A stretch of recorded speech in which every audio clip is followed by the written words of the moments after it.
Bonjour à toutes et à tous, j'espère que vous allez très bien. Aujourd'hui, je ne vais pas vous parler un tout petit peu, aussi vraiment un tout petit peu, mais après je vais surtout vous lire un extrait, donc de Bande de cinglés. Bande de cinglés, c'est mon roman qui est sorti, donc pas le tout dernier, c'est le premier roman contemporain qui a été publié pour moi aux éditions Bande à part, et donc en fait le thème c'est une comédie feel good, donc c'est vraiment un livre zéro prise de tête et pour lequel on rigole beaucoup. Donc ça raconte l'histoire de 10 personnes qui partent en voyage thérapeutique en Bretagne, plus Rudolf.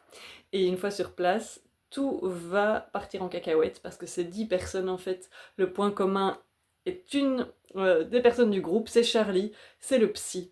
Donc c'est un psy qui emmène 9 de ses patients avec toutes des pathologies différentes. Donc il les emmène en voyage. Alors aujourd'hui, j'ai juste envie de vous lire un extrait parce que ben voilà, c'est le printemps, c'est bientôt les vacances et peut-être que vous cherchez une lecture feel good vraiment pour décompresser, pour voyager et peut-être que ce sera celle-ci. Donc je mets mes lunettes. Hop. Et je vais vous lire un extrait. Donc c'est un récit polyphonique et ici c'est Eva qui parle, qui est une des héroïnes. Je ne suis pas mécontente d'être installée à côté de Mathieu, cette fois. J'ai calé le ballon de fitness à l'aide d'haltères. Me voilà désormais libre de mes mouvements. Et le sac à puce, pour ne pas dire le sac à vomi, se trouve à bonne distance de mes baskets. Thank God. Mathieu sent bon. Il est beau aussi. Presque aussi beau que Glenn. Peut-être même un peu plus. Et aussi musclé. Je vois ses abdos se dessiner sous son t-shirt moulant. Et puis, dans son regard, crépitent des étincelles, de la magie. Je dois bien l'avouer, ce garçon me trouble un peu. J'ai 1000 choses à lui demander, mais côté intimité, c'est pas gagné. Je me penche vers lui. Dis, Mathieu, toi aussi, t'as été pris au piège. Ses yeux et sa bouche s'arrondissent. Pris au piège? Je descends encore d'un cran le volume de mes chuchotements. My dear, tu piges pas? On est les deux seuls normaux ici. Les deux seuls... Il se passe la main dans ses cheveux en fronçant les sourcils. Puis la lumière se fait dans son esprit et il éclate de rire. Personne ne semble y prêter attention. Pénélope est toujours plongée dans son bouquin. Hugo l'escargot fait des papouilles aux chiens. Ils devraient concourir pour le championnat du plus long fil de bave, tous les deux. Charlie discute avec Emily. Milena semble au-dessus de tout le monde. Jeff Goldblum et Yvette se racontent des anecdotes et Giant Cuckoo mène la barque, si l'on peut dire. Espérons qu'il ne la fasse pas couler. Les paysages défilent le long des nationales. Visiblement, l'itinéraire a été pensé pour éviter les péages. Rien à signaler. Je peux donc dire le fond de ma pensée à Mathieu. Non mais attends, t'as pas remarqué? Tous les autres gens, là, avec nous, ils sont complètement zinzin. Il affiche l'expression d'un petit garçon à qui l'on vient d'annoncer que les cloches de Pâques sont passées. Tu vois? Zinzin, fou, crazy, complètement siphonné. Une bande de cinglés, quoi. Il regarde autour de lui, avant d'approcher sa bouche à quelques centimètres à peine de mon oreille. Je frissonne en sentant son souffle chaud chatouiller mon lobe. Il murmure « Punaise, ouais, t'as raison, j'avais pas fait attention. » « Et ça te fout pas les jetons ?»« Me foutre les jetons? Pourquoi ?»« Ben parce que, je sais pas moi, si ça se trouve, il y a un serial killer dans l'histoire. » « Ce n'est pas impossible, mais je ne crois pas. Ils n'ont pas des têtes de serial killer. »« Non mais ils sont vachement... » « Vachement quoi? Différents. Voilà, c'est le terme exact. Ces gens sont différents.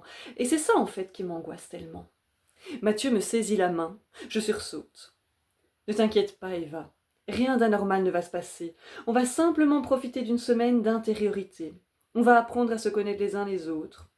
C'est important d'apprendre à se connaître. Tu verras que la différence, c'est ce qui nous relie tous ensemble, finalement. Son regard s'illumine encore plus, puis tout à coup semble s'en aller très loin. Dieu, le cosmos, l'énergie, tout agit en nous, entre nous, au fond de nous. Si tu te concentres très fort, Si tu médites régulièrement, tu sauras inspirer tout le mal de ce monde et expirer toute la joie, le bonheur, la béatitude. Regarde, j'inspire, j'expire.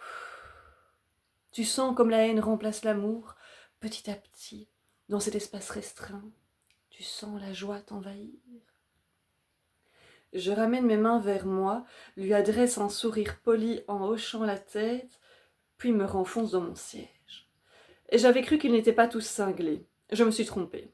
À ce train-là, espérons que le chauffeur n'ait pas d'hallucination et qu'il puisse malgré tout nous emmener à bon port. Je sors mon smartphone. Glenn m'a envoyé 3 messages déjà. Je lui répondrai ce soir en prétextant un problème de réseau. J'ai aussi reçu un message d'un destinataire soi-disant inconnu, mais que je connais trop bien. Alors, ma belle Eva, on déserte? J'attends ton retour avec impatience. B. J'éteins mon téléphone. Quelques heures de vraie déconnexion après tout, ça ne me ferait pas de tort. Quand on passe devant le Mont Saint-Michel, Milena entre en transe. Oh, trop bien, vous avez vu? C'est la première fois qu'elle fait preuve d'une excitation positive. Alors, je la laisse s'extasier, même si, vu la distance, j'aurais besoin d'une longue vue pour vérifier. Après quelques heures de route, on arrive à Lesneven. L'endroit ne ressemble pas à ce que j'avais imaginé. Pas de plage, pas de port, juste un supermarché, un parking et un bâtiment froid. Le sourire de Charlie ne me dit rien de bon. Ça y est les enfants, on est arrivés.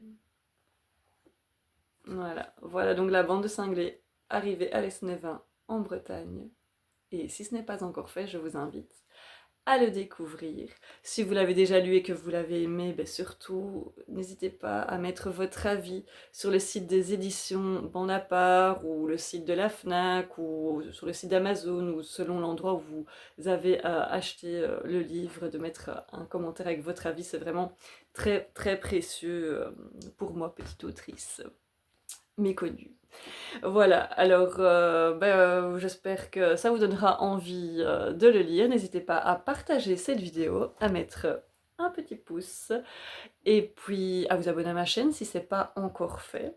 Moi je vous fais des bisous, je vous souhaite une bonne journée, une bonne soirée, une bonne nuit ou peu importe quand vous regardez cette vidéo et je vous dis à très bientôt.